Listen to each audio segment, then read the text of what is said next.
like, what's the best way to pay off your debt? Like, I know some people have a process where they pay off the higher interest credit cards first. Some people do the lowest balances first. Like, what's your philosophy on that? Yeah, so I like the lowest balance philosophy. And so I wrote a book called, What the FICO, 12 Steps to Repairing Your Credit, right? Yeah. And I talk about the snowball is what it's called.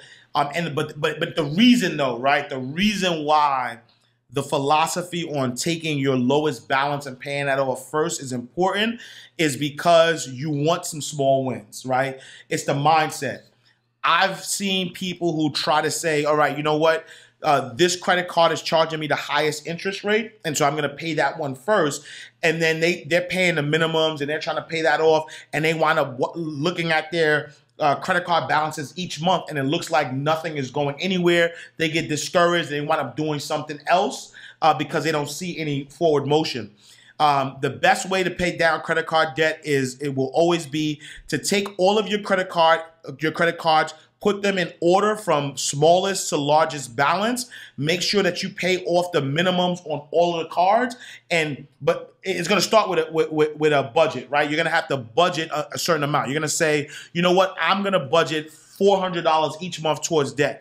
Pay the minimums on all of the cards, and whatever's left over from that $400, you're going to take that money and you're going to pay off the lowest amount completely. Right? The following month, you do the same thing. You take the lowest amount, you pay the minimums, and then whatever's left over, you snowball that amount to the next one. You keep doing that until you get this one account that's your biggest account, and now you take that $400 and you tackle it, you keep tackling it, and then eventually you'll realize that you'll be debt-free. That works because it motivates you, right? If you have a credit card that has $200 on it, and you went from having 5 cards to 4 cards, you see like, oh wow, I see the result. I saw that if I stay focused, I cut down this one balance. Then the next month, that card that has $500, it takes you 2 months to pay that off. Then those are those small wins, and psychologically, it gives you the motivation to keep going. At the same time, when you're chopping them down, you're decreasing the utilization rate. Absolutely. Right? So we're trying to keep that under 30%. Under 30%, and I think what people love that 30% number. Yeah. But the fact of the matter too is that, so your credit goes 300 to 850. Anything over 720 is excellent credit. Those who have a 720 or above actually keep their utilization between 10 to 15%. Even lower. Even lower, right? Because the mindset or the way the FICO algorithm works is that it rewards people who don't seem as if they need credit. Right. So the more it looks like you need credit, the more they'll lower your score. That's a fact, because actually I haven't checked my credit in a long time. I just checked it, and it was a 780, and at 15% utilization rate. Exactly that same number in 780. So if you think about it, right? If I got a $100 card and I'm paying $90, right? That seems affordable, right? But if I got a $5,000 debt and I'm paying $90, you don't feel it. Exactly. It's like, you know what I'm saying? They're gonna take interest on that. Now you really only paid $50, right? It doesn't feel the same. But let me ask you this. Though. So let's say you have 10 credit cards, right? You pay off all 10 in full. Now you only start using one on a regular basis. You're not using the other 9. Does that hurt you? No, it doesn't. So yes and no, right? So what happens is that your utilization ratio is an aggregate of all the cards that you have, right? And so if you have 10 cards, you're not using the other 9, and you're only using the one, it's going to help you because that one card is a small percentage of your total utilization. But what happens is if you're not using the other 9 cards and the credit card companies realize that, you know what, this person's not using the card, so I'm going to close this account, then as they close the account, that hurts you because now 15% of your score is based on your length of credit history. And so one of those cards might have been a card that you had for a long time, which was helping your score. And once that card is closed, it negatively impacts you. Plus, you lose that utilization, right? Because now that credit limit is no longer available, so that your utilization ratio is going to go up once they close those cards, right? And so it definitely is sort of like a game. Like if you have that many credit cards, a lot of times I like to say if you want, like if credit matters, right? If credit doesn't matter, like if you're not going to buy anything in a short term, then, I wouldn't put stuff on your credit cards just to keep this number up, right? Mm-hmm. But if credit matters, or if you're going to buy something or whatever the case may be and you need credit, I would say, use your some credit cards for things that you would have paid cash for anyway, right? And so if, let's say, for instance, you use cash to buy gas, right? Use a credit card, and that money that you would have, paid, or that money you would have used to buy the gas, pay off the card with that. So that way there's at least some activity on it so the credit card companies don't close it. Let me ask you this also. Let's say you get, because they got all kinds of credit cards now. They got cards for like medical purposes, right? Mm-hmm. So let's say you have a low utilization rate, but you get one card for a medical purpose, and you max that card out. Yeah. But your other utilization is good, but you max that one card out. Mm-hmm.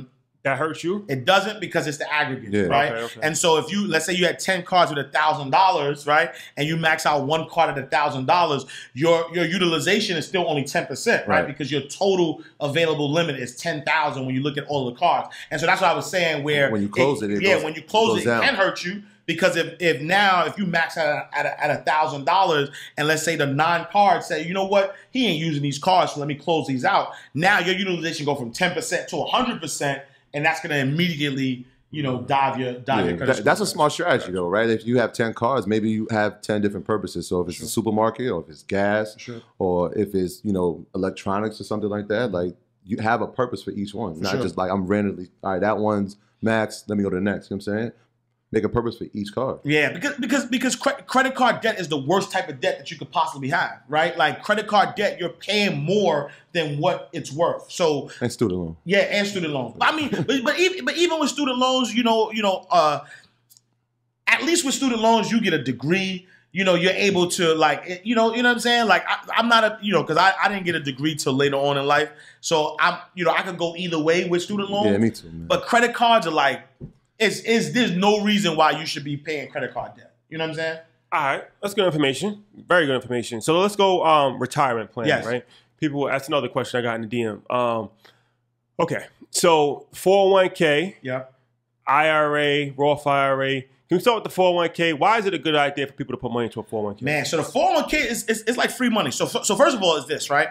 Is that when you think about your the money that you pay to the IRS, when you put money into a retirement account, it lowers what you have to pay to them, because part of that money is not tax deductible, right? Or you don't pay taxes on that money, right? And so putting your money in a 401k allows you to say, you know what, in the future I'll have this money to retire off, but I don't have to pay taxes on it right now, right?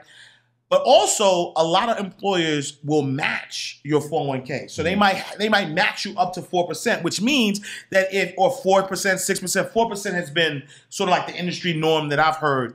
And so if a job says, they want to encourage you to save for retirement. So they say, if you put whatever you put in, we're gonna match it up to 4%, which means that 4% is free money. And as long as you're vested, they might have a stipulation. All right, you have to be with our company 5 years or whatever the case may be. You keep that money, and so not investing in a 401k, you're actually losing money, free money that the employer would have given you. And so so that's one reason. But then when you think about retirement just as a whole, Social Security might not be here for us. Right.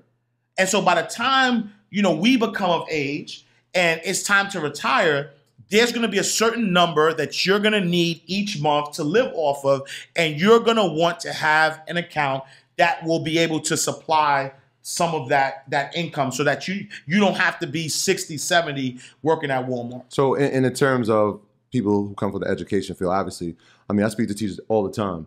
And yes, they educate our children, but they have no idea about finance. Sure. So we don't have a 401k, we have a 403b. Yeah. Same thing? Same exact thing, right? Because the importance of that, especially, someone that works in the education field, is that you want to make sure that you're not going to be able to teach forever.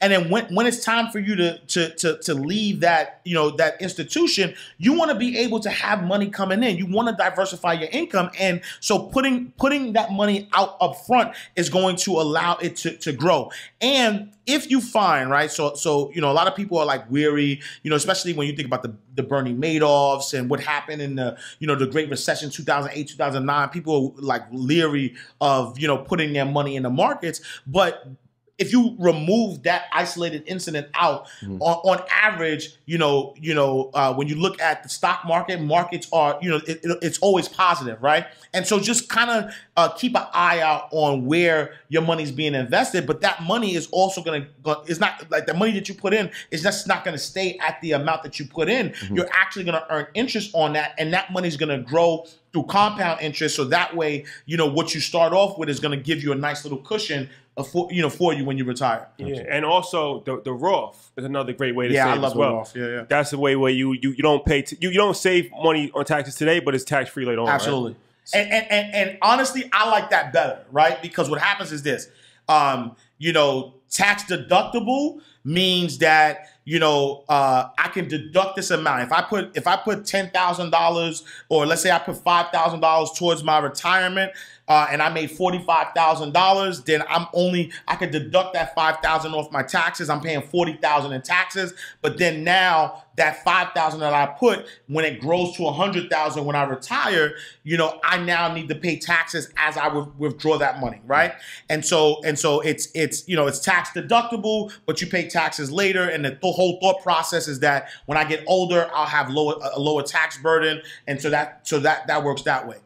But with the Roth, I love the Roth because it's not tax deductible, but it's tax-free distribution, right? Which means, all right, great. I put $5,000 into this Roth IRA this year. I made $45,000. I'm gonna pay $45,000 in taxes, right?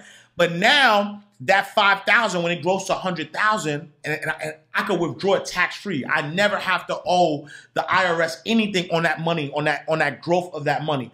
I love that, especially for young people. Maybe if you're a little older, it may not necessarily be the right thing to do. But the reason why I love it for young people is because, right now, as a young person who has more earning ability, you could take, bigger risks. And if you take that money that's in a Roth and you put it into something that is giving you a great rate of return, all of that growth you don't have to pay taxes on.